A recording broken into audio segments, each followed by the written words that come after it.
Coming up tonight, trouble in the trading world as FTX is collapsing by the minute. Our Candino Knowles has the details straight ahead. Plus, Ukrainians are now celebrating the reclaim of Kherson. And imagine that my mentee Ashanti Isaac is now a multimedia journalist anchoring a newscast abroad.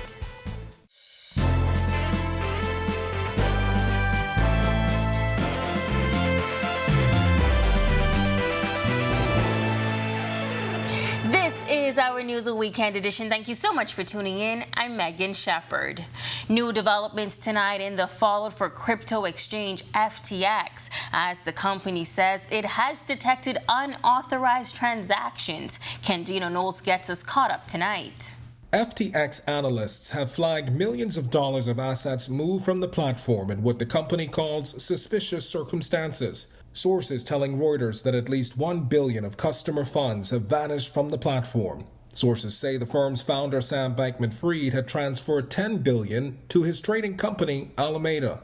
The new problems emerging Saturday when FTX's U.S. General Counsel Ryan Miller said in a tweet the firm's digital assets were being moved into cold storage to mitigate damage upon observing unauthorized transactions. U.S. Securities Exchange Commissioner Hester Peirce calling the implosion of FTX a catalyst for regulators to do the necessary due diligence.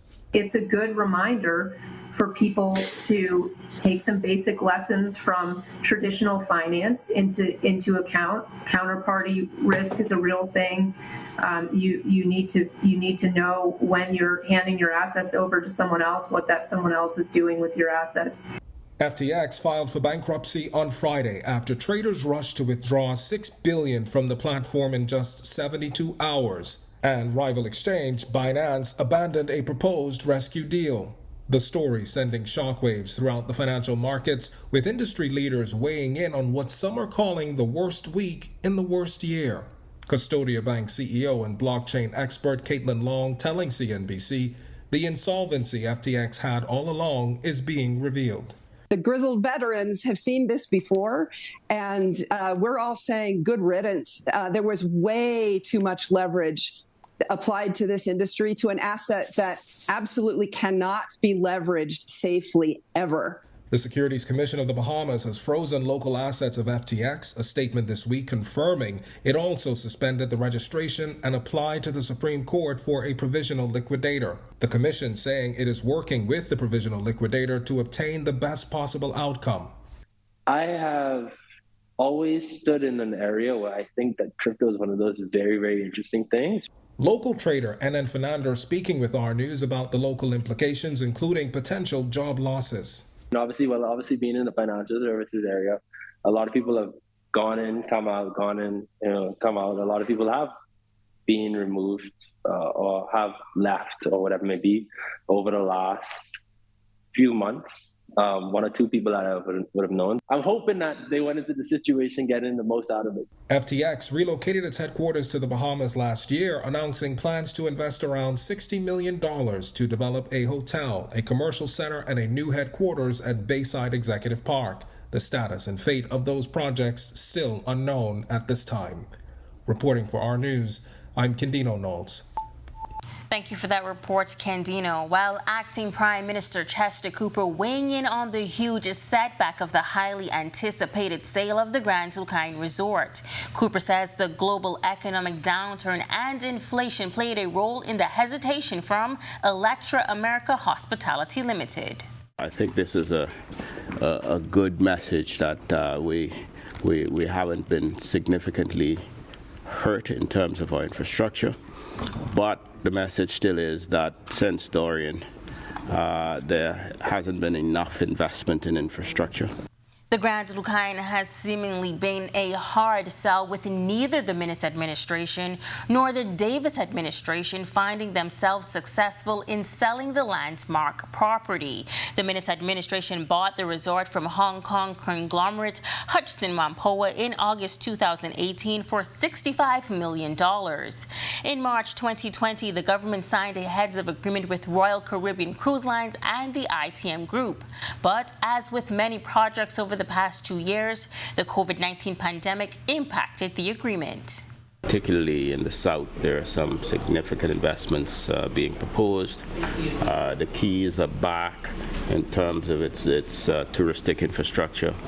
All of this will help to drive the public infrastructure and the investment in the public infrastructure. U.S. and Canadian snowbirds, among others, are getting ready to head to these islands as one of the peak tourism seasons kicks off in the coming weeks, in particular the American Thanksgiving holiday. Bahamas Hotel Tourism Association President Robert Sands telling Our News the destination continues to benefit from the pent-up demand post-COVID-19. He says collective promotional efforts by Bahamar, Atlantis, Sandals, the Ministry of Tourism, and others, such as the Nassau Paradise Island Promotion Board, continue to pay off. The Bahamas has begun to attract a lot of high-profile events that drive business in shoulder seasons. It's created the perfect storm to help the Bahamas get fairly close this year to pre-COVID levels, but certainly puts us in a very strong position to exceed those levels for 2023.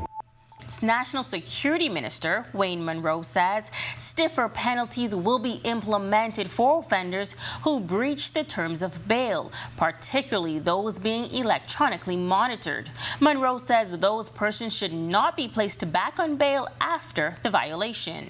There's a fine now for breaching your bail condition, but committing an offense while on bail is a reason to revoke bail. So if I give you bail on the condition that you wear this monitor so the police can have track of you and you don't comply, and we don't know where you are 24 hours a day, we have a place where we know where you are 24 hours a day.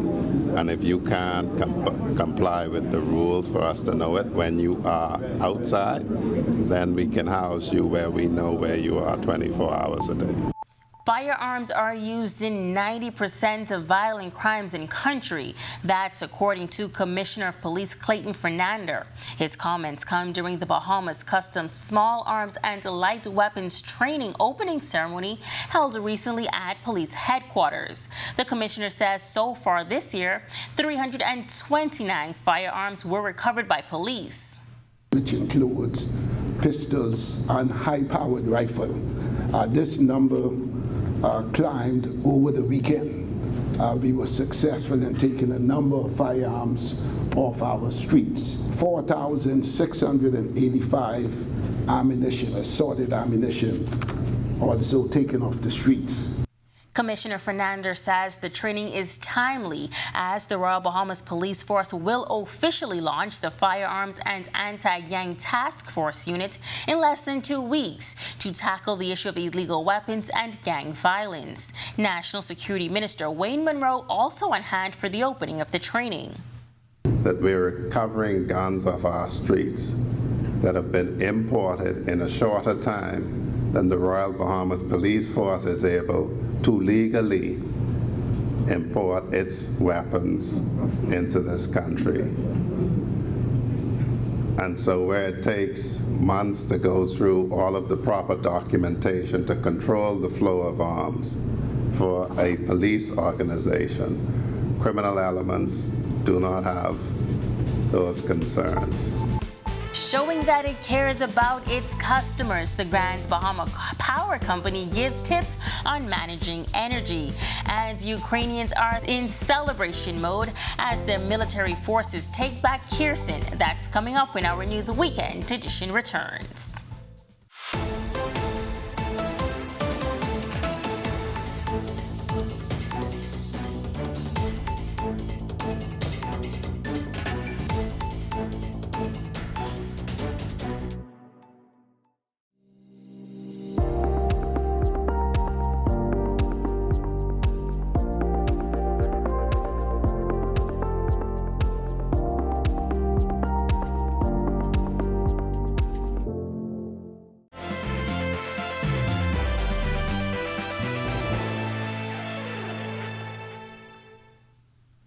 Welcome back. On November 1st, Grand Bahama Power Company customers began paying a little more for their energy consumption. Here's what power company officials are saying prompted the price hike.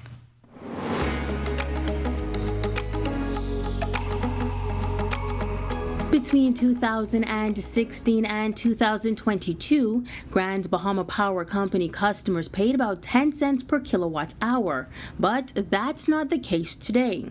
Director of Communications at the Grand Bahama Power Company, Cleopatra Russell, says, following Hurricane Matthew, the company sought to create more stability for customers through their hedging program. How our fuel hedging works is that we're able to buy a maximum of 80% of our fuel in advance, which leaves about 20% of our consumption open to the volatility of the market.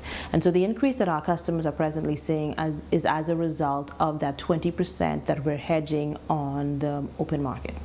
According to Russell, for the month of November, customers can expect a nominal increase from 10 cents per kilowatt hour to 11.5 cents per kilowatt hour. Moving forward, we will announce monthly what that fuel charge is estimated to be. Again, our fuel charge will be estimated to be about 12 cents, maybe as maximum of 14 cents, and that's just from the current trends that we see in the market.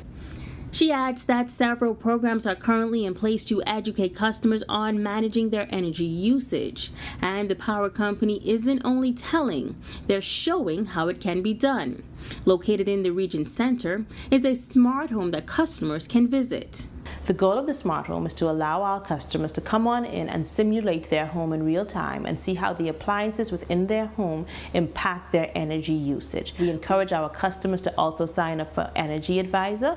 Energy Advisor is available on our website, and that's a tool that allows customers to create a profile and profile their homes within the app. Once they profile their homes within the app, we're able to give them detailed information and targeted advice on what they can do to better manage their energy usage. And how exactly does your appliances affect your energy usage? One of the key appliances that impact customers' bills is a water heater. We've been an advocate of encouraging our customers to get water heater timers, and every summer we've been running competitions on Facebook, actually helping our customers to win those through programs that we're doing. So encouraging customers to take a look at their lighting or to do a full audit of their homes. Things such as lighting, something that you would use every day, has the ability to increase your bill if you're not using LED lights.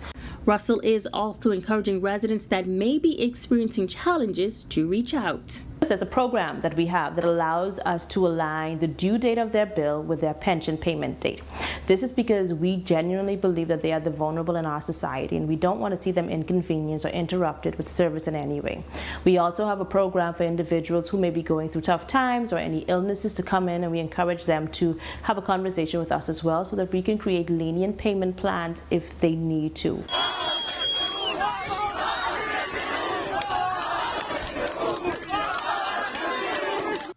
The sound of cheering Ukrainians as they welcomed Ukrainian troops arriving in the center of Kherson yesterday after Russia abandoned the only regional capital it had captured since its invasion began in February. In an evening video address, Ukrainian President Volodymyr Zelensky said it was a historic day getting the south of the country back. The Kremlin is saying Russian troops have withdrawn 30,000 troops across the Dnipro River without losing a single soldier. But Ukrainians painted a picture of a chaotic retreat, with Russian troops ditching their uniforms, dropping weapons, and drowning while trying to flee.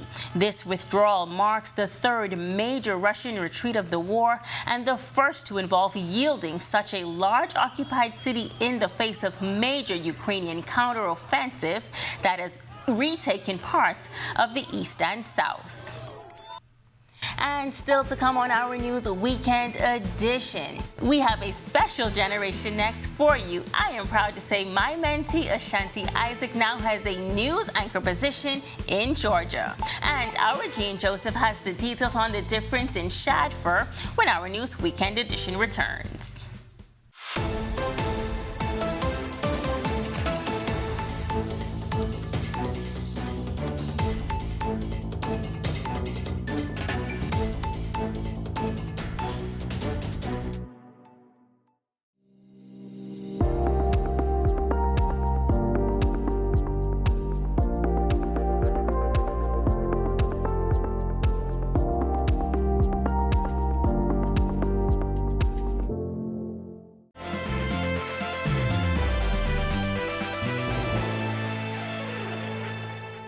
This is our News Weekend edition. Welcome back.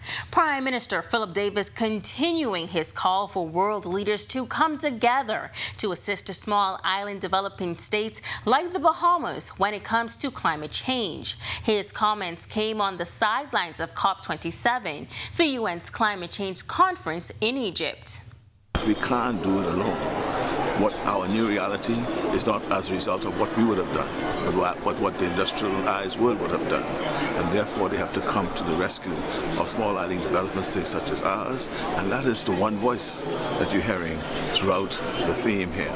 All the leaders from the small island developing states are now joining the voice that something has to be done and done now. And this installment of Generation Next is particularly near and dear to my heart, as tonight's feature is a personal mentee. 24-year-old Ashanti Isaac is a multimedia journalist, anchor, and a producer in the United States. Isaac was attending a conference for young women at the age of 15, a conference I spoke at.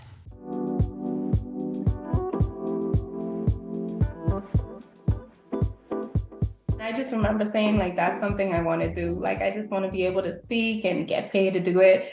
So I looked into mass media and I went to Florida, and that's where I majored in broadcasting. Then I transferred to Valdosta, where I majored in mass media, minored in political science.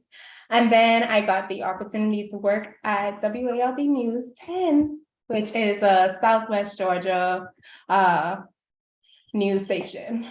She says transitioning from training here in the Bahamas to a much bigger market in the United States did present its share of challenges. I wasn't used to everything just being so quick. Like, news is literally 24/7, and it was a shocker.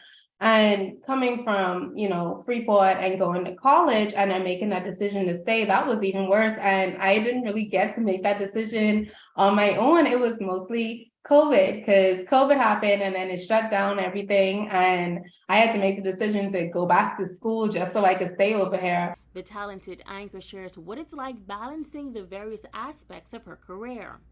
The hardest part probably is finding content to fill a 30-minute show. And it sounds like, oh, okay, like it's just 30 minutes. No, it's tough.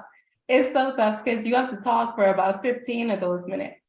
And it's hard to find things that are like relevant and what's now and what like the importance of it, and then trying to find an angle as to why does somebody care about it. And I don't know. But anyway, so I'm producing and then anchoring it. It's been fun. It's probably my favorite part of this whole thing, the anchor/reporter.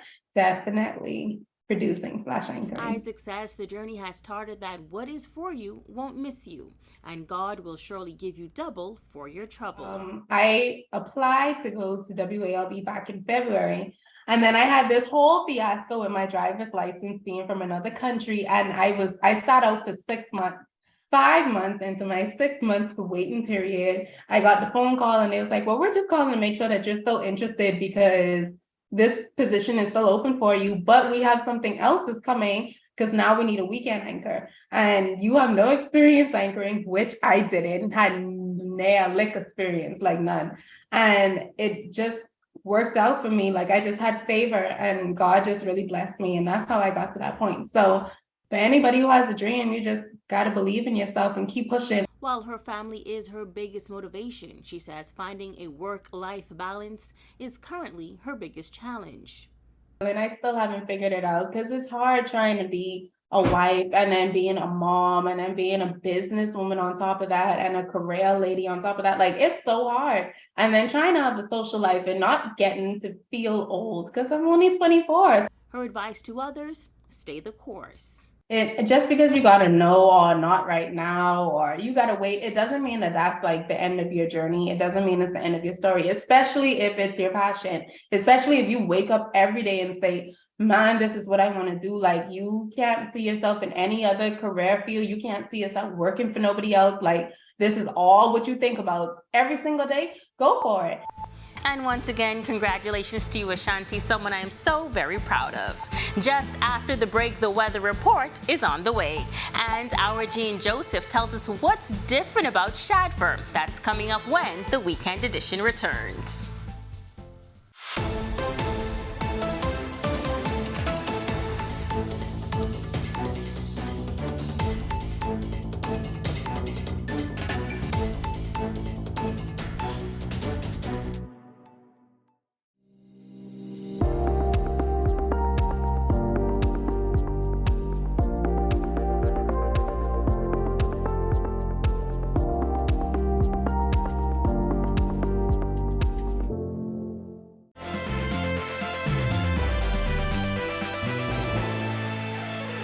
Welcome back. The remnants of Nicole slowly diminishing. Let's hope sunshine and cool breezes are on the way.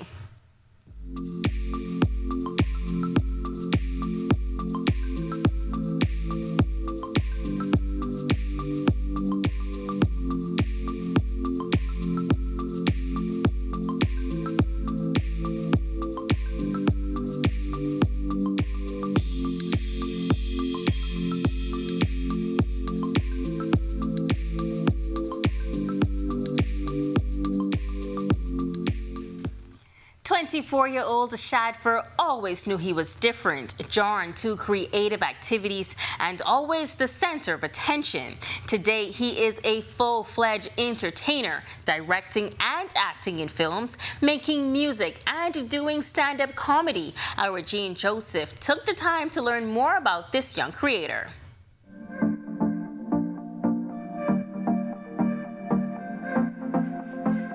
Shadfer is a creative whose ideas have no boundaries, throwing in a pinch of film, music, and comedy to make his pot bubble over. The 25-year-old, whose real name is Rashad Ferguson, says it's his duty to share his gift. You are showing your appreciation for someone's time by giving them something that makes them appreciate the moment. So with music, you changing the atmosphere. You making someone feel better.